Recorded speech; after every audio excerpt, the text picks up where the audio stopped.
Welcome back to the podcast, everybody. Thanks for joining us. Today, Michael and I are going to talk about the Atonement. What coffee is this?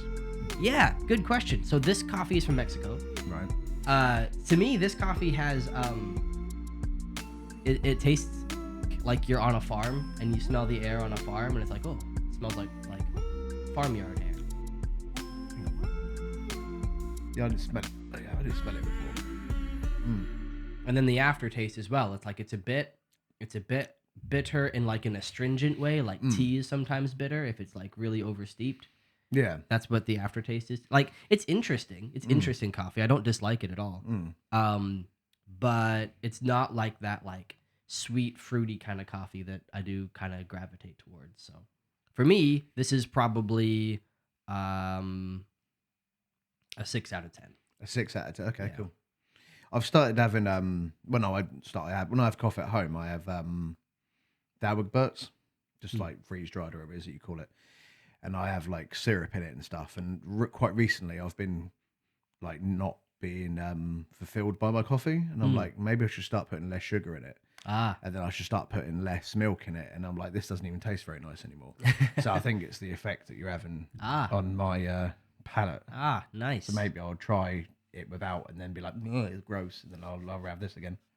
I don't normally drink black coffee. Yeah, I don't drink black coffee unless it's like freshly roasted, freshly ground coffee, because otherwise it starts to taste just like hollow and it's just bitterness. And there's nothing else to it. And that's when I want milk and sugar. Yeah, but I'm not going to buy a £200 machine. Yeah, well, you don't have to. No. Well, You don't have to do what did you? How much was yours? So what is the Atonement?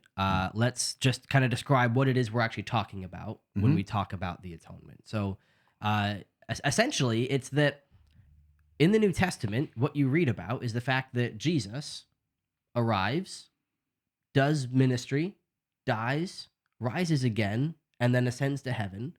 And then afterwards, there's this thing called the church. And the church claims through Scripture that because of what that guy did, what Jesus did, we are now saved from sin and we're reconciled to God. So when we talk about the Atonement, what we're asking is, why? How did what Jesus did result in me being saved? And so when we're going to talk today about some different atonement theories, and basically these are like different ways of putting the data together and saying, here's how it worked.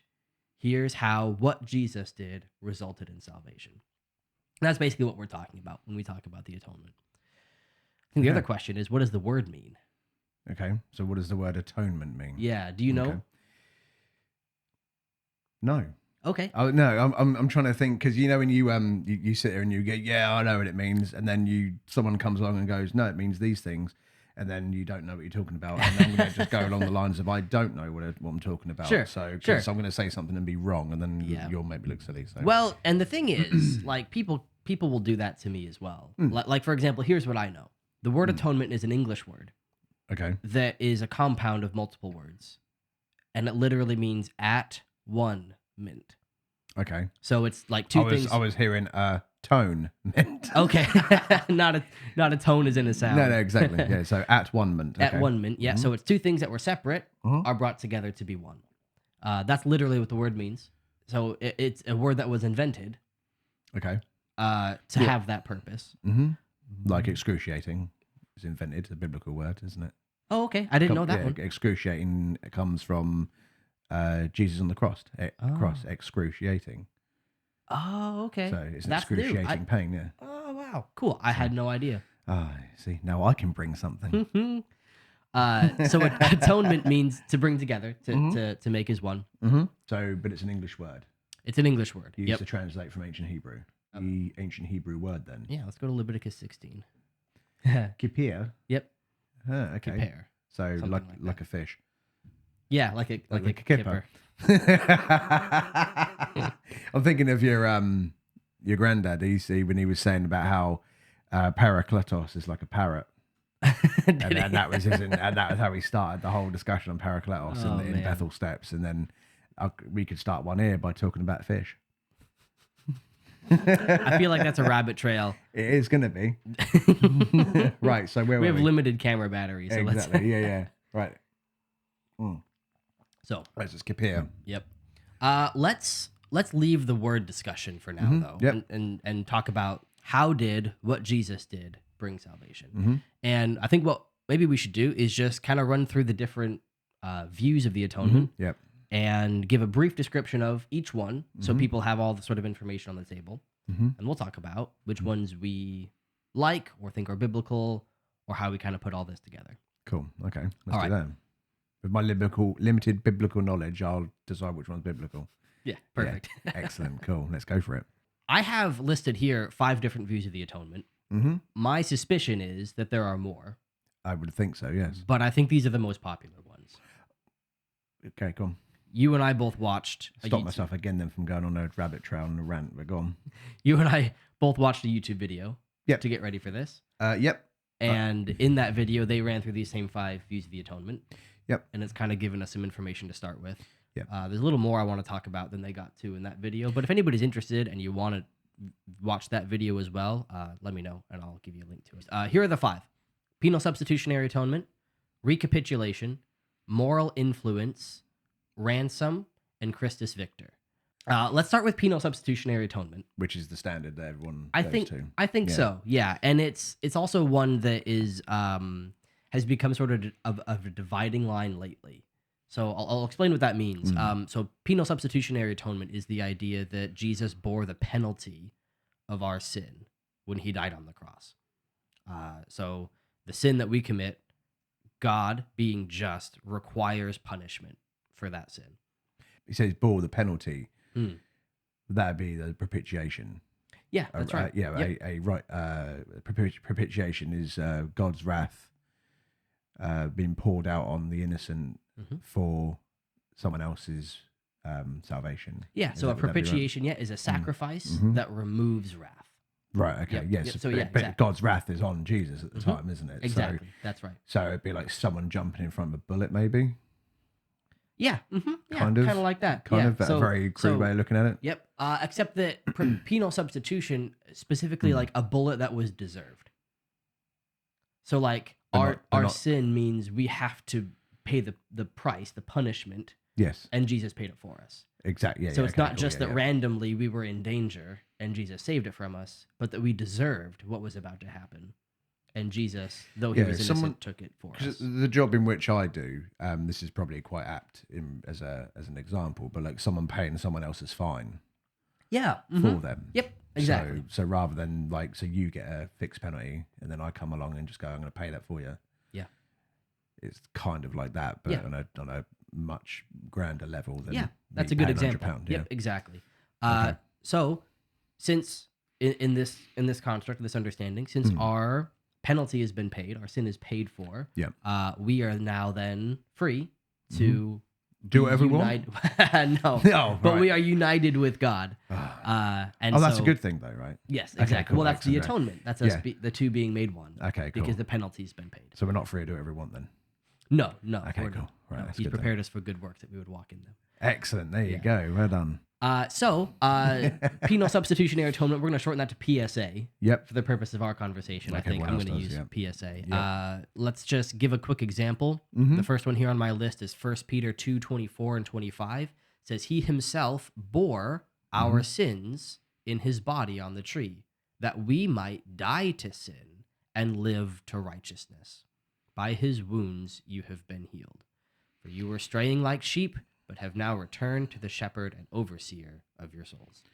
So he's clearly referencing other passages of the Old Testament, and then Mm-hmm. the one that sticks out is Isaiah 53, yeah. pierce our transgressions. Yeah, Right, so okay. so the piercing was deserved because of our transgressions, Yeah, but instead of us being pierced, he was.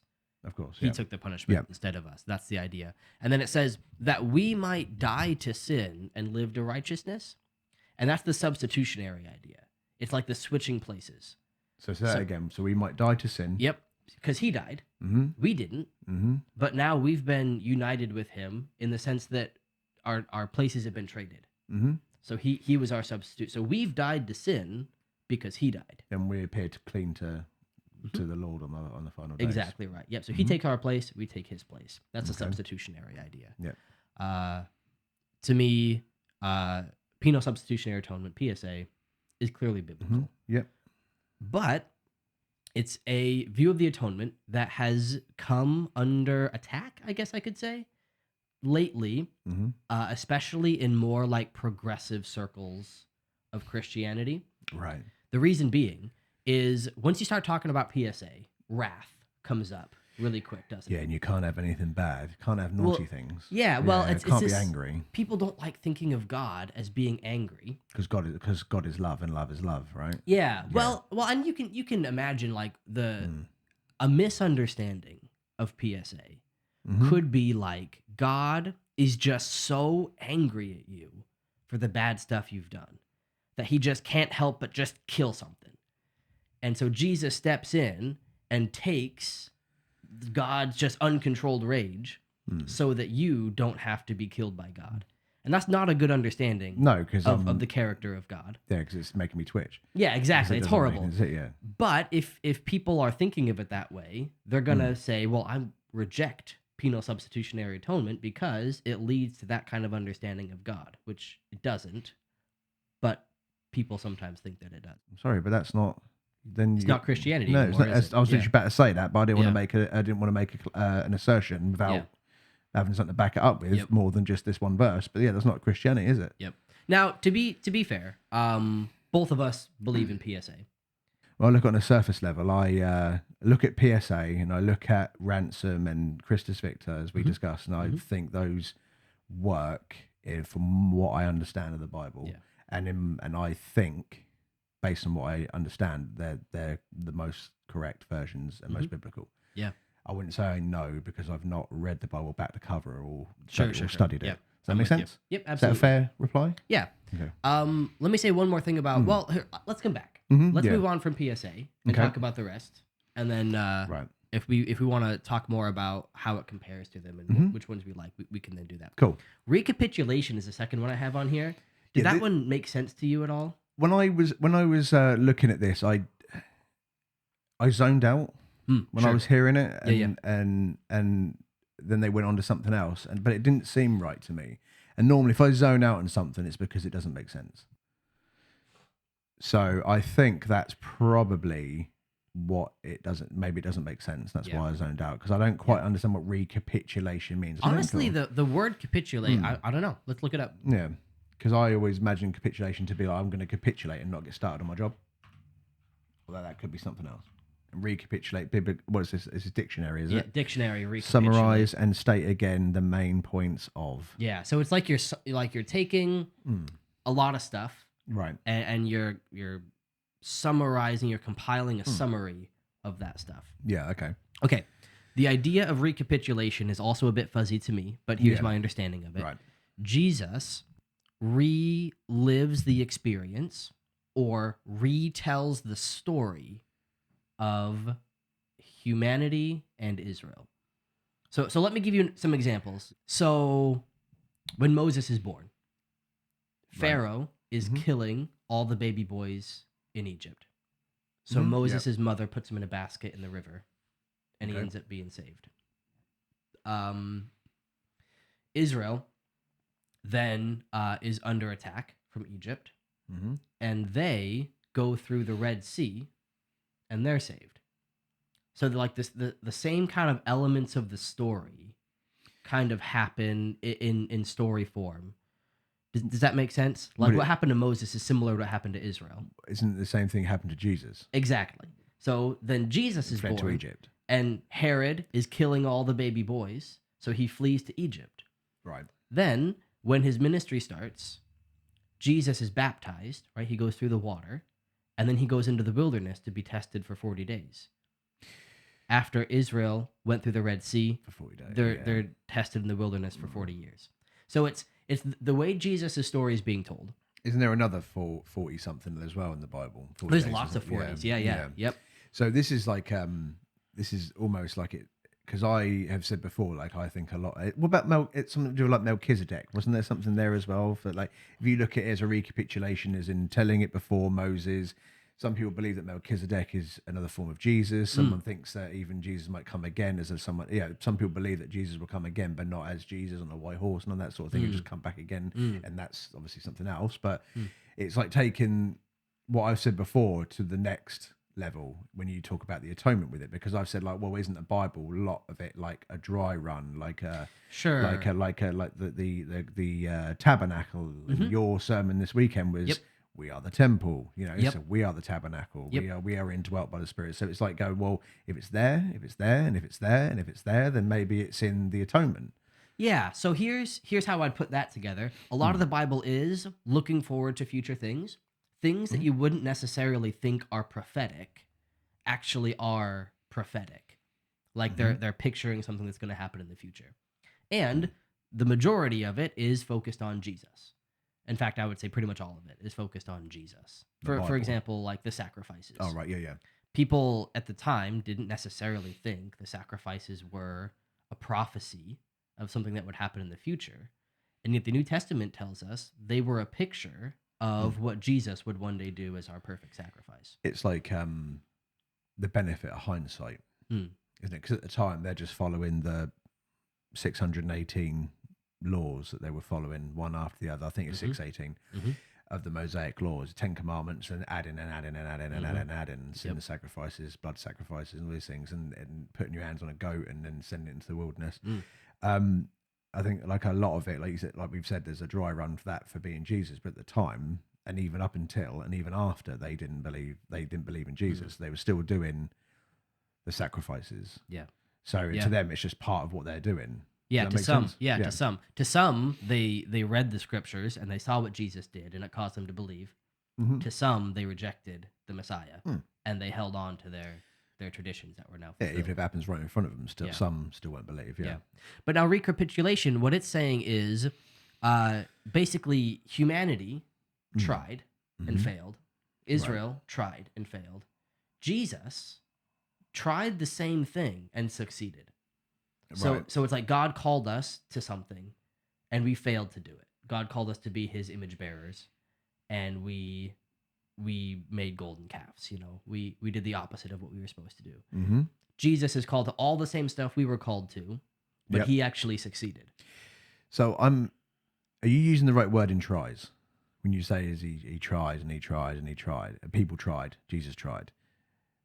What do you mean? Why? So I'm thinking when you say people tried, I'm thinking works. Israel tried, I'm thinking works.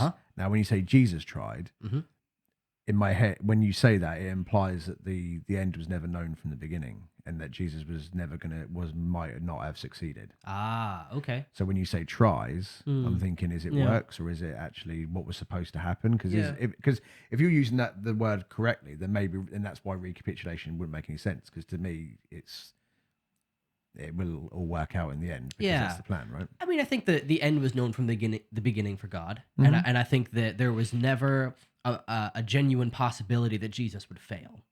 But I think that from a human point of view, if you were actually there to see the events take place, you would describe it as tries. I think Jesus had the experience of having to try. I don't think for him in a human body, all of life was just easy. Of course he is. And that for someone not thinking about what you said then, that may sound almost heretical, but he was tested in the wilderness. Yeah, right. And I don't think it was easy for him when he was. Yeah. And so the idea is Jesus is the new Adam, Romans 5. Yep. Jesus I literally quoted that to my wife this morning. Did you? Did you really? That's funny. And so Jesus is like the recapitulation of the Old Testament story. He's the retelling of it. But he is the successful prophet where the other prophets failed. He's the righteous king where the other kings were rebellious. So where's the flaw in recapitulation then? Yeah. I guess to me, I have a hard time understanding. Like, I believe it's true. Jesus is the recapitulation of those stories. I think the New Testament is telling his story in a way that makes that clear. I just wonder if it really is related to the atonement.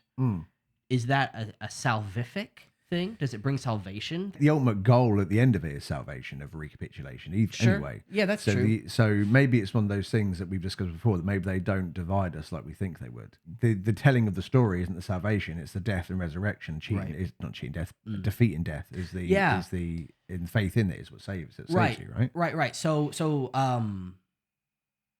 Jesus recapitulates the story of human beings who were called to be God's images, right? To receive authority from God over creation.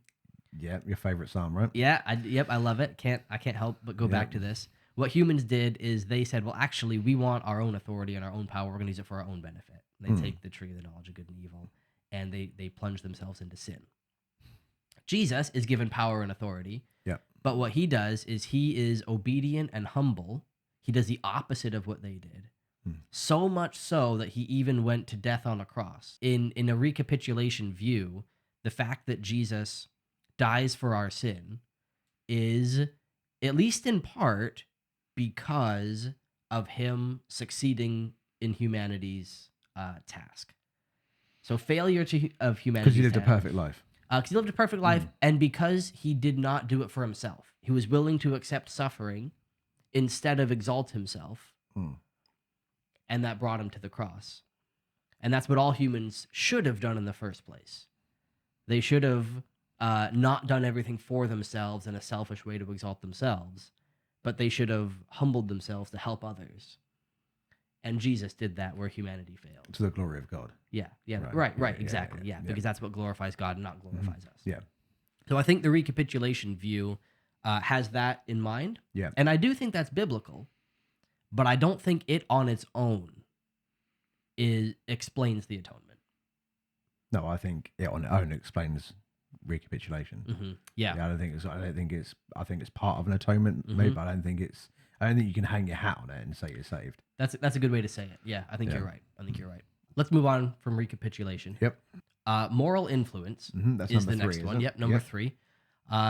Jesus died to set an example of the highest morality that we should strive for. So this is kind of like what we were just talking about. Just based on that one sentence, you can't hang your hat on it. Yeah, exactly. This is another one that I think very clearly, first of all, does not describe all of what the Bible says about the atonement.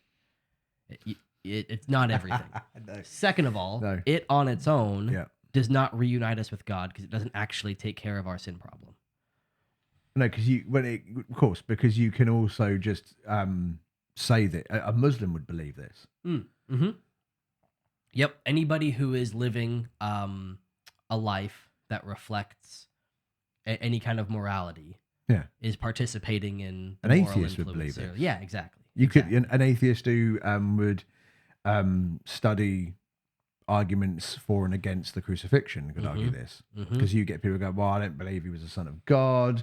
I don't believe he was God incarnate or any of these things. He was just a moral person who lived who set the highest example possible. You could just say that, and that'd be, oh right, okay, well that's not what Jesus was, or even the point. Yep. So you can't hang your hat. This is really easy. This is out, and this is easy. This is gone. So I would say moral influence is, in some ways, an aspect of the atonement, but it's most definitely not the whole thing. Isn't it? No, I would say it's from the top level surface thing we looked at. I say it's no more an aspect of the atonement than it is me putting a Lego block on a house. Is me building a house?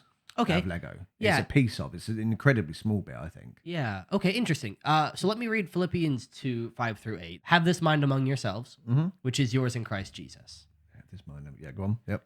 Who, though he was in the form of God, did not count equality with God a thing to be grasped, but emptied himself by taking on the form of a servant, being born in the likeness of men and being found in human form. He humbled himself by becoming obedient to the point of death, even death on the cross. So this is one of the verses that we could have used the last podcast, which was Jesus being God in the Bible. Yeah, right? yeah, So, he was in the form of God. Exactly. Yep. Yeah, this is one of the ones I brought down was going to mention, but we didn't get into that that deeply because we go on tangents a lot. So, I mean, it reveals more in that passage than is revealed in that first line there. Sure. Yeah, this is a super quick of course explanation. It is. Yeah. Yep. But I think it's probably a good summary of the thought process of moral influence. But like I said, a Muslim would still believe this except for reading that passage. But and so would a Jehovah's Witness could believe this. Anyone could believe this without reading that passage, because you can just go, I don't believe that, but that's right. Yeah. Well, and I think here's how I would say it. Jesus died. It tells us that he died emptying himself. even though he was in the form of God. So he's like an example of humility. Mm-hmm. And Paul is saying, have this mind among yourselves. So strive for this, Okay. and it's yours in Christ Jesus. So he's how you know what real humility looks like, and you should strive to do that. And what he references is specifically his death on the cross. So his death on the cross does set an example of morality to us, of self-sacrifice, humility, and obedience that we should strive for. And I think if we're going to be reunited with God and our behavior is going to follow, we do need that example. But just setting the example does not in itself save us. No. The way I wrote it here is this theory is only sufficient to fully explain the atonement if improving our behavior is enough to reconcile us to God. And the influence of the cross is enough to improve our behavior to that degree. And I would say neither of those are true. Yeah, We need more than just Jesus' example to improve our behavior. Yeah, because I'm just a good person. So that's a problem with CFE today. If you approach anyone on the street wearing a crucifix around the neck and ask them where they're going, when they die, they'll say, oh, I'm going to heaven. You say, why? They'll say, well, I know you. They say, yeah. You'll say you're a good person. They go, yeah. And I go, you've done bad things. I go, yeah, but my good deeds are outweigh my bad deeds. And it'll be like, scales, and then I go. And that's not the gospel message whatsoever. Clearly the Bible does not teach that just being good will reunite you with God. And so for that reason, I think moral influence fails as a full explanation of the atonement. Cool. So what's number 4? Number 4 is ransom. So this is the idea, a ransom was a payment for liberation. Right? Most commonly, it would be like liberation from slavery. Is how that was done. And then the concept of ransom and the redemption are very closely related, right? Redemption is what the Bible says Jesus did for us. He purchased us. So that's the idea of redemption being a payment or Redeemed, a ransom, a payment made to purchase us. Yeah, this is my favorite. Okay. So because I like the wrath of God, I like the justice of God. Probably because of the job I do, but like I like that there's a moral justice and there's a righteous justice and there's unequal weights and measures of abomination to the Lord. I like that there's wrath poured out on Jesus. I like the propitiation. All of these, like, I used to hate this stuff when I was an athist. I was like, well, how can it's evil, God's evil, he's angry and things like that. Same thing we already spoke about. But now I like all this, and I like it. Like, I know you don't, and I know your dad does it very often. But I like the fire and brimstone ones. Where it's like because we need to see our sin. Like I wish I was a Christian for when your dad did Romans 1, because I would have loved that. Because we are sinful, we are horrible, and no man is good, no, not one. And I like that kind of we need to be punished for it, and that salvation comes from faith. And this is a ransom was a payment for liberation, most commonly from slavery, and that invokes slave to sin. Right. Yeah. Absolutely. Yep. That's right. And there's verses you can go to for this one too. So like Mark 10:45 says, "For even the Son of Man came not to be served, but to serve, and to give his life as a ransom for many." So we've got here a ransom was paid for liberation, most commonly from slavery.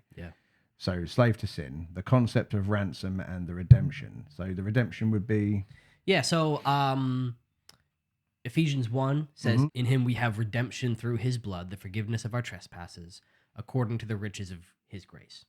This is helpful because the redemption is according to the riches. Because redemption means to purchase. You need money to buy something. So the riches that God used to purchase us is his grace. So we have redemption. The idea of redemption and the idea of ransom are very closely related, because ransom is also a purchasing. What happens when people say his blood paid the price, paid the penalty? Yep, that's also true. Okay, Yep, absolutely. That we have to be careful not to get too mathematical about the gospel, in the sense that we say, okay, so we have redemption through his blood, so his blood pays the price. Oh, but then look, the riches that pay the redemption are his grace, so his grace pays the price.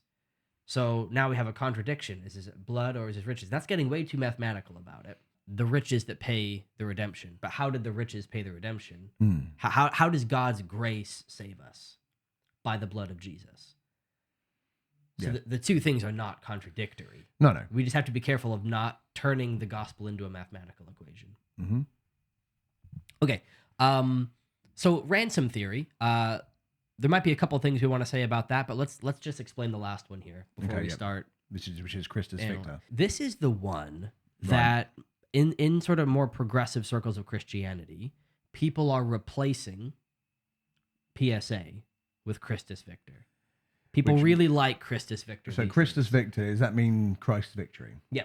Simply, yeah. right? So Jesus makes atonement by defeating the devil and the power of sin. So Christus Victor is popular these days, whereas PSA is becoming less popular.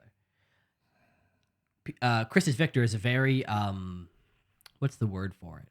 It's very optimistic. It's very uplifting to think about that Jesus saved us by triumphing over the power of sin, by triumphing over my sin, by defeating the devil. Like that's the kind of stuff you really like to put in like a praise and worship song kind of a thing. It doesn't have that kind of that negative down pulling side to it where I have to acknowledge my sin and my guilt before God and that what I've done is terrible. It doesn't have that in it necessarily. And I think that's why people really like it. See, I was thinking of Crowder's song. Okay. The lyric, "The cross meant to kill is my victory." And then when you were saying that, I was like, well, because obviously that song basically just summed up everything you were saying, but also contradicts it by talking about his sin. At the beginning of the song, it talks about his sin, doesn't it? So, just a little tangent there. Because it's the first thing that came to me, because the cross meant to kill is his victory. But he goes on at the beginning to talk about all the things he had done before and how he would, how if he was there, he would have been nailing the nails into his hand. Yeah. So a verse for Christus Victor, a good one is Colossians 2:13-15. It says, "And you who were dead in your trespasses and the uncircumcision of your flesh, God made alive together with him." So clearly atonement in view here. Yeah. Having forgiven us all our trespasses by canceling the record of debt that stood against us with its legal demands. This he set aside, nailing it to the cross. He disarmed the rulers and authorities and put them to open shame by triumphing over them in him. So that's the victory over the rulers and authorities, which I think we should take here not to be like Pilate, the Roman governor, but we should take to be Satan and his angels. And sin and the power of sin and death. He disarmed those, put them to shame, and triumphed over them. Yeah, because when you read it out loud in one go, it's kind of, you go, okay, well, he overcame. How does he overcome? Because to them, he's just a guy who died. So, because they don't necessarily believe in the resurrection, do they? Right. They're not saved, right? So it's just a guy who died. So they're like, okay, well, how does that beat me? What are you talking about? This is clearly a crazy man with a beard writing and sending letters. So so, but the devil knew. The devil knew he'd been beaten when Jesus rose again. Which is when you look at it and you go, he disarmed the rulers and authorities. Then maybe if you were to look at that and go, well, what rules these people who have been saved by Jesus's atonement would be sin, slave to sin. That's right. So the Christus Victor view then, I think, has good biblical support. And I think what's interesting about it is, well, I guess what's interesting to me about all of them is that if you try to use any of them to describe the whole atonement on their own, you end up with outlier passages that you end up only explaining part of what the Bible says about the atonement, unless you incorporate multiple views of the atonement. Right. So my view, personally, is that the atonement is multifaceted. Which is what we already said, wasn't it? Yeah. And that none of these actually contradict any of the other ones unless you try to make them. Like if you try to say, well, moral influence means we don't need penal substitution. We don't need Christus Victor. It's the whole story. And I don't think you can do that unless you really ignore a lot of Bible passages. Well, you ignore the Bible, yeah. Yeah, exactly. Yeah. So I think you actually incorporate all of these into the atonement, and you get the whole picture. Well, I think you would have, like, if you were to make a book of the atonement, you could probably put chapters. You'd have you've got 5 here, but you could have more chapters on different things. And the overall study book would be at the end, and that's what the atonement. Yeah, I mean, you could Yeah. use it, but like, on their own, no, I don't think, Yeah.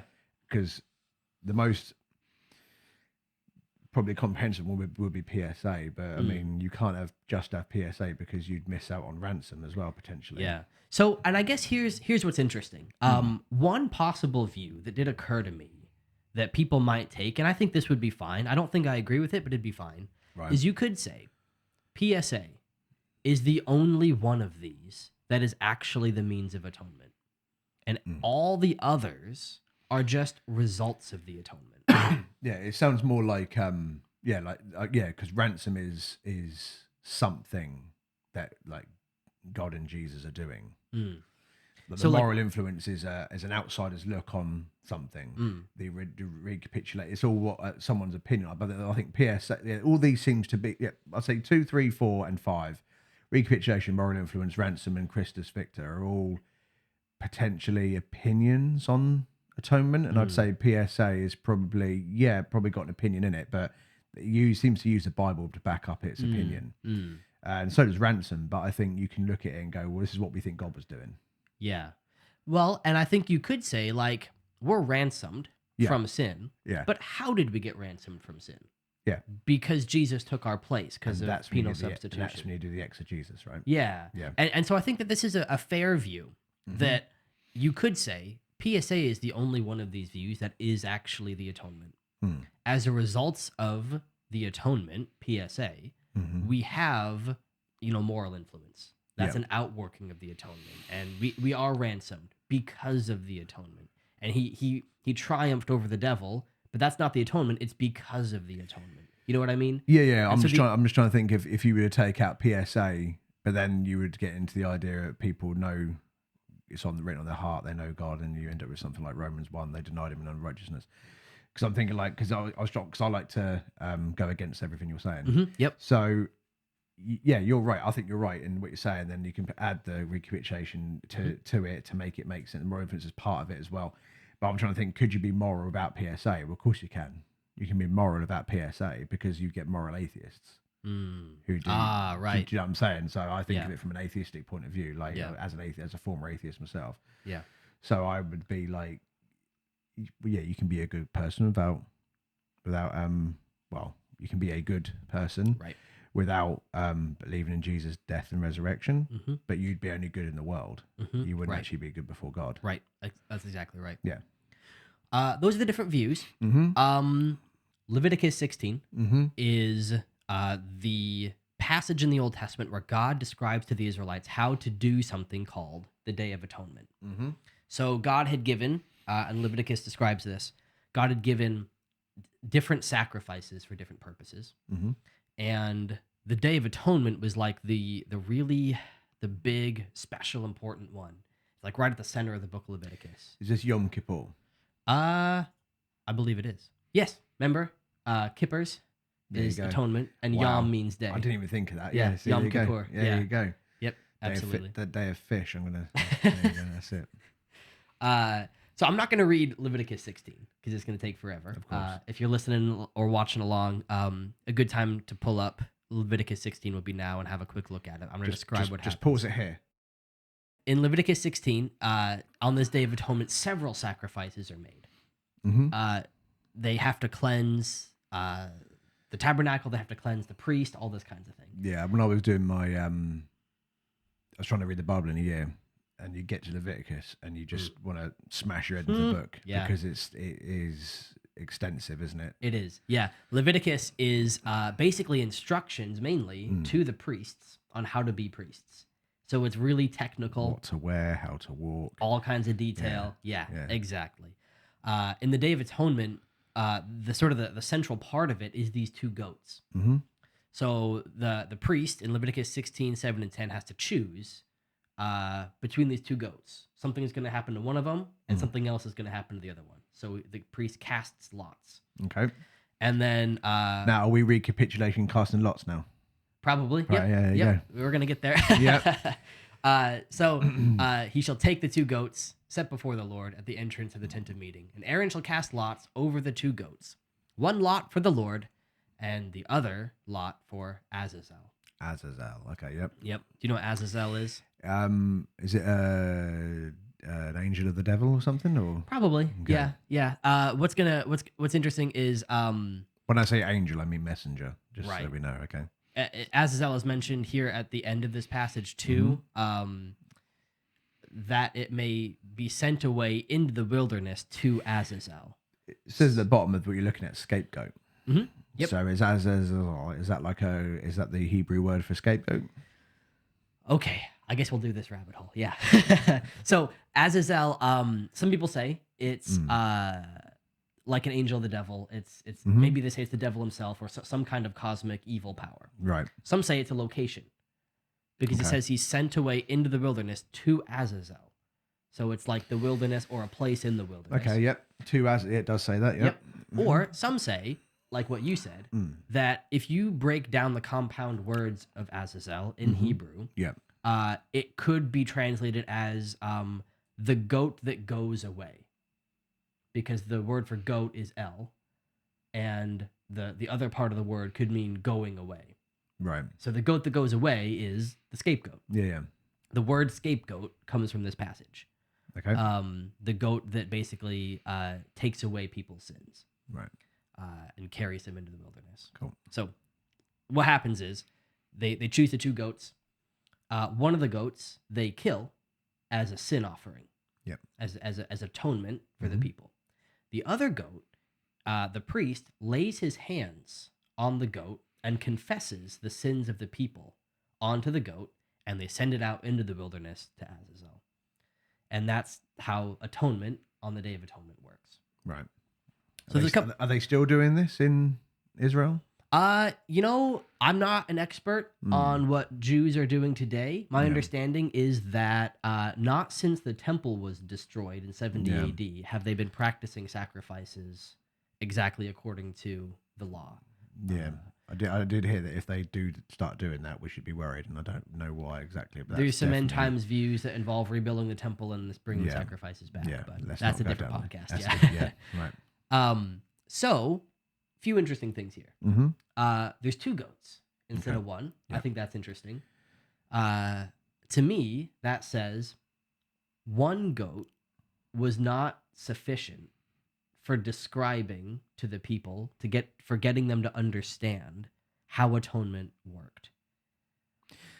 Okay. They needed the picture of the goat being killed and the goat being sent in the wilderness to understand how their sins were being taken care of before God. Okay, so they have a different idea of atonement, though, wouldn't they? In the Old Testament, in regards to how we see atonement through Christ, they would have a different, because they didn't have Christ, did they? So they would have a different understanding, but these passages and what they believed about them is still the basis, of course, on which Christ and His atonement is understood. So, so you have one goat which is cast out; it's sent into the wilderness. Yep. With like carrying on it the sins of the people. Yep. The other goat is killed on the altar, and its blood is brought into the tabernacle to make atonement for the people's sins. Okay. So that's one interesting thing. I think that's helpful that God is okay with the atonement being multifaceted. That there's multiple aspects to it. We don't have to limit it down to one thing. A goat being killed and a goat being sent out to the wilderness can equally be pictures of what Jesus has done for us. So it's okay for us to say, PSA and Christus Victor can be held side by side. It's okay for us to have multiple ideas. I suppose that Jesus would be the scapegoat in taking away the sins of the world, right? And then his blood would also pay for the as well. So so Jesus is both goats. Yeah. Okay. Yeah. It's interesting to see the sins being placed on one of the goats. I think that helps us, and we already have Isaiah 53, but it gives us another place in the Old Testament to show that the idea of atonement means an innocent one bearing the sins of the guilty one so that the guilty one can live.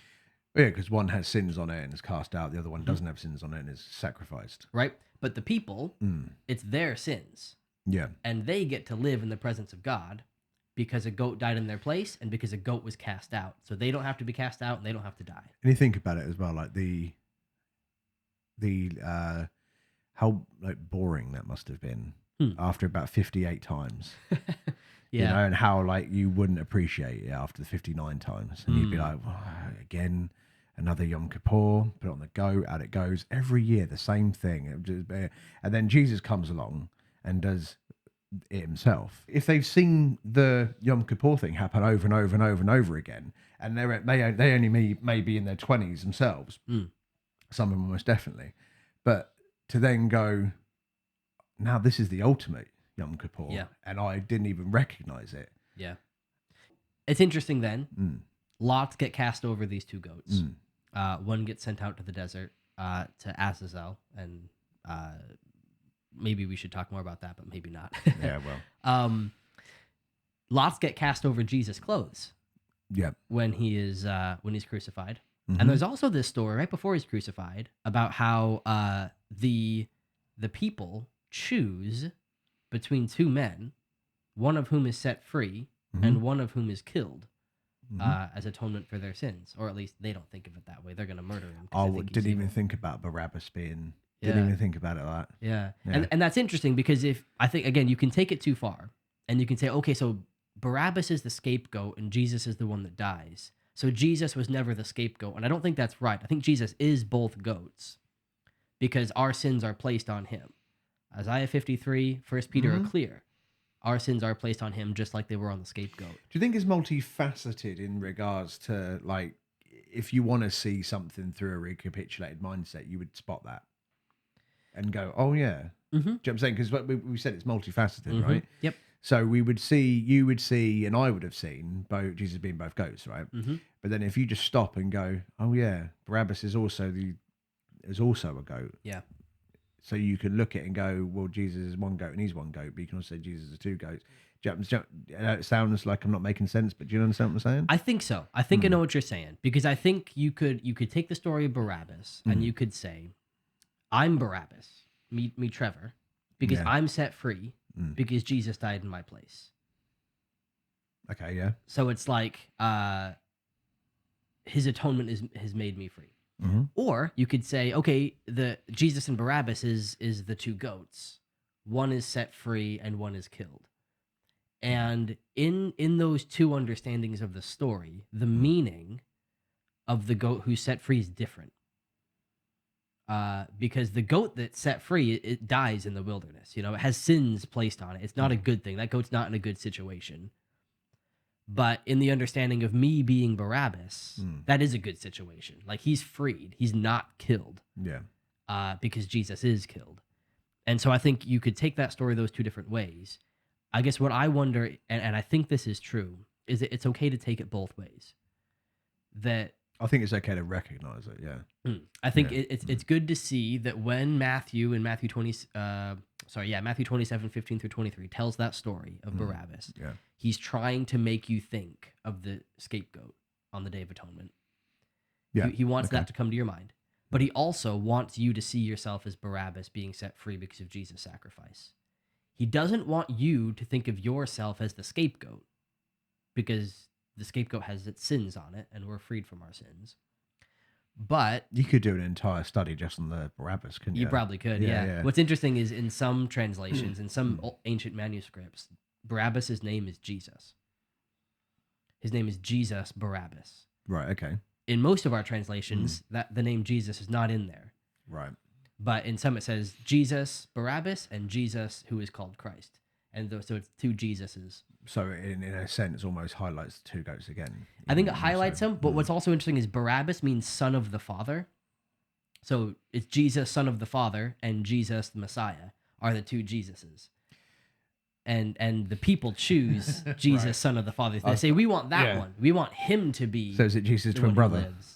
I think it's the idea that the people want Jesus, son of the Father, to live. That's who they want. They don't want Jesus, the Messiah. But anyway, recapitulation does involve the casting lots, the choosing of Barabbas, and the goats and things like that. Now, in Leviticus, the word for atonement means covering. Right. We said atonement means two being made one. And I think it's because it's a word that has a lot of meaning, even in Hebrew, where it means covering. it means a covering that causes two to become one, because it allows God to live with his people, because it covers their sin. Right. Covering in the sense of like a cloak covers a person, That's what I covers was them up. thinking. Yeah. Also covering, like you cover for somebody when they do something wrong. Right. Okay. And I think Jesus does both of those things for us. His blood is a covering for our sin, so that we can be in God's presence, and he covers for us in the sense that he takes the blame. So do I Leviticus? No. Do I Leviticus for people at my work then when I cover for them? Do you atone for people? Yeah, well, make atonement. Yeah, make atonement. Yeah, I guess so, yeah. You kipper for them. I kipper for them. There you go. Yeah. Okay. There's a lot to atonement. There's a lot to think about. Right. I think for me, I'm not inclined to take the view that PSA is the only real atonement and everything else is just an outworking of the atonement. Personally, I'm inclined to say all of these are actually a part of the atonement. And the reason I'd say that is in the book of Genesis, you have the story of the fall and how sin comes into the world in Genesis 3. Yeah. And atonement is the solution to that. So Jesus takes care of the problem that Adam and Eve created in the garden so that we can be reunited with God.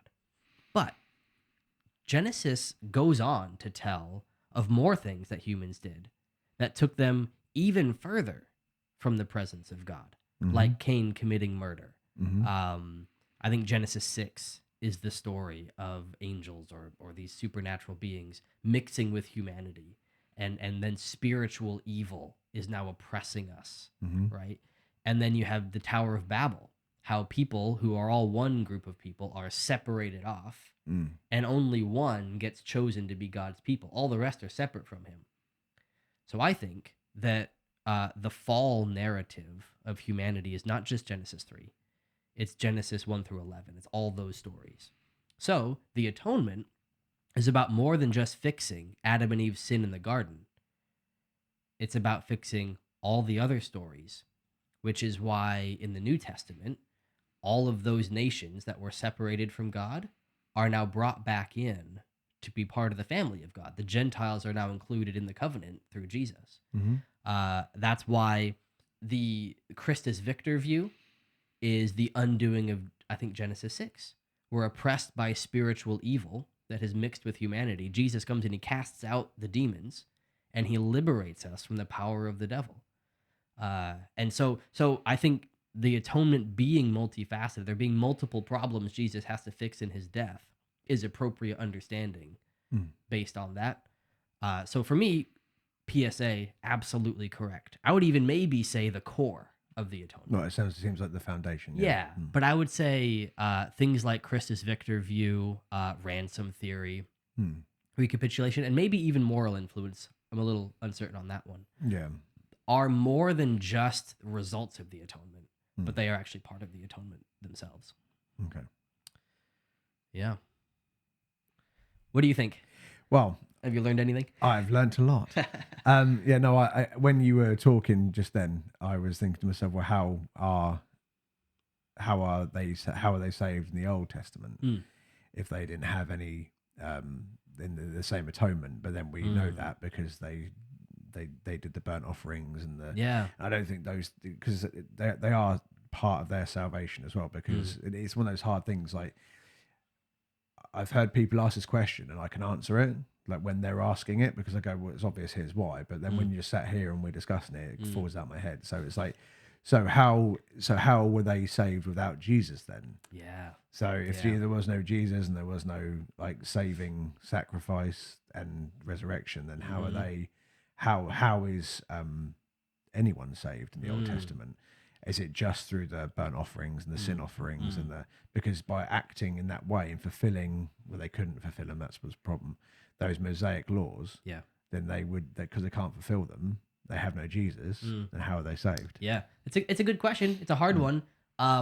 Evie asked me that question when I was explaining baptism to her to get her ready to be baptized. Yeah. And it's a hard question to answer. It's even harder to answer for like a 7-year-old. Yeah. But I think here's some information. Paul, when he's talking to the Romans in the book of Romans, he makes the point that Abraham was justified by faith because he believed God. Yeah. So I think that's one thing that we can learn, is that it's not the sacrifices themselves that actually saved people. It was their faith. People were saved by faith God, in the Old Testament, just like they are in the New Testament. Because Jesus says something similar to when he's saying that he fulfills the law to the Pharisees. Yeah, so when he says that to the Pharisees, he says that they act as if he points out that they say that they have no sin because they are descendants of Abraham. Yeah, and that's not enough. Just to be a descendant of Abraham isn't enough, is it? That's right. It's not. So Jesus is who we have faith in, and he saves us. Our faith in him it includes us in his salvation. Like that's the line. Someone who does not have faith is not saved. Someone who does have faith is saved. For them, it was the same. They needed to have faith. But they didn't have faith in a guy named Jesus because they didn't know about him yet. No. But they did have faith in their covenant relationship with Yahweh. And it was those sacrifices and the rest of the law that demonstrated that they had faith, that they did them. They continued to do what God had told them, and that showed that in their hearts they had faith that God would make them his people. So how can a Pharisee be a whitewashed tomb then? So I think if they're acting in all the laws, yeah. well, they not necessarily were they? But if they're acting in the laws as best as they understand them, whether they be wrong or not, if there's no Jesus there at the time before, say it's like 60 BC. Yep. You know, how are they? Yeah. So I think what Jesus is saying is when he calls them whitewashed tombs, he says, you are doing the outworkings of faith, but you don't have faith in your hearts. And he says, I can tell because you're doing all of this just to exalt yourself and to lift yourself up, to make yourself look good. Yeah. People, in our sinfulness, we can hijack even the good things God gives to us. They were hijacking the law of Moses for their own purposes. And we've seen all throughout history evil people hijack Christianity to do horrible things. Yeah, and I think it's the same thing. We can do the outworkings of it, but that's actually not what God cares about. He cares about what's in our hearts. He gives us ways to express what's in our hearts, but really what he cares about is the faith, not the actions. In an upcoming episode, we're going to talk about faith and works and what Paul and what James say about them.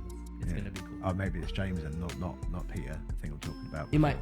Faith without works is dead. Is what James says. Right. Okay. That's the thing I saw earlier. Okay. Yeah. Cool. That's going to be a good one. Cool. Excellent. I can't wait to see how good I am. Right?